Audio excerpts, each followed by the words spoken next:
Hello students, in this section I am going to discuss about task communication. In the previous section we have seen what is multiprocessing, multitasking and all. In the multitasking system, multiple tasks or processes are running concurrently, means parallelly, and they may or may not interact with each other. Based on the degree of interaction, a processes or tasks running on the operating systems are classified into two types: competing processes and cooperating processes. Competing processes, they do not share any data between them, but they share only the system resources. Cooperating processes, in this model, one process requires the input from other process to complete the execution. Here the processor can communicate with each other through the following type: cooperation through sharing or cooperation through communication. In cooperation through sharing, they exchanges the data among them through some shared resources. Next, cooperation through communication. The mechanism through which the processors can communicate with each other is called inter-process communication. There are three mechanisms in inter-process communication. First one is shared memory. Shared memory, here the processor share some area of the memory to communicate among themselves. The information, the process which want to communicate with other process, they each will write the data to that shared memory. The other process which needs that information can read the data from that shared memory. Here we can see process 1, process 2, they both share the memory area. So process 1, if it wants to communicate with the process 2, it will write the data to this memory, and process 2 can read the data from that memory. There are three different mechanisms used to implement the there are two mechanisms used to implement the shared memory: pipes and memory map object. First is pipe. Pipe is a section of a shared memory used by the processor for communicating. Pipes follow the client server architecture. The process which creates the pipe is called server. The other processor which are connected with third pipe is called client. The pipe communication can be unidirectional or bidirectional. In unidirectional, the communication flow will be in one direction. The bidirectional, the communication flow will be in both the direction. In a unidirectional pipe allows the process connecting at one side. It allows the process connecting at the one side to write the data, and the process which is connected at the other end, it allows this to read the data. But in bidirectional, pipes allows both reading and writing at one side. So here you can see process 1. Here we can see pipe. There are two processes are connected with that pipe. One is writing the data, another one is reading the data. Next one is memory mapped object. This technique is adopted by certain real-time operating system for allocating shared block of memory which can be accessed by multiple processes simultaneously. In this technique, the mapping object is created. Mapping object is created, and physical memory space will be allotted for this object. So, process which want to communicate with other process can map this object means it can map the physical address of this object with the virtual address of that particular process. So whenever it wants to make the communication, it can write the data to this memory area. So other process can read the data from this memory area. So that only any process which wants to share data with other process can map the physical memory area of that mapped object to its virtual memory space and use it for sharing the data. Second type of IPC is message passing. It is a synchronous or asynchronous message exchange mechanism used by inter-process communication.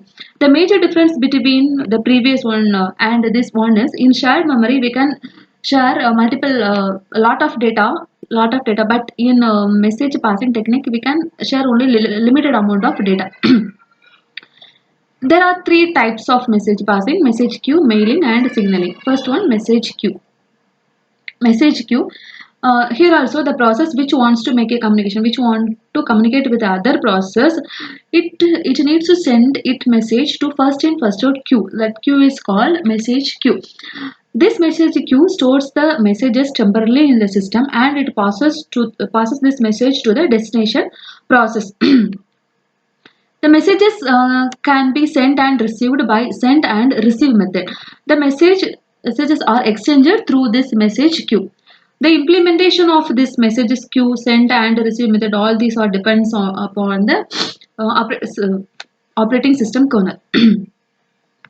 Here we are seeing process 1, process 2. Process 1, it starts the communication. It wants to send the message to message process 2. So it is writing the message to the message queue. From the message queue, process 2 reads the message. Message queue can be either asynchronous or synchronous. Asynchronous means the process which is sending the the process which is writing the message to the message queue, it will not wait for the acceptance by the processes too. But in the synchronous method, the process which is which is writing the message to the message queue will be waiting, means it will enter into the wait state and wait for the acceptance by the other process. Next is mailbox. Mailbox is the alternate way of message queue. It is used by real-time operating system for inter-process communication. In this method, the mailbox will be created by some process. So, which process creating the mailbox is called server. So, other processes, if they are interested in that communication, they can subscribe to the mailbox. So, other processes which are subscribing to the mailbox is called client. So this is also server client architecture, only to follow server client architecture. Uh, it is used for one-way communication. Only a single message is exchanged to the mailbox. But in the message queue, multiple messages can be passed over there.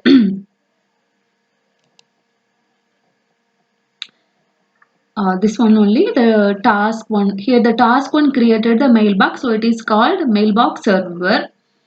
And task 2, 3, 4, these are subscribed for the mailbox, so they are called clients. So whenever task 1 wants to communicate with the other task, it will write the message it will post the message to the mailbox, and it will give the notification to all the subscribers.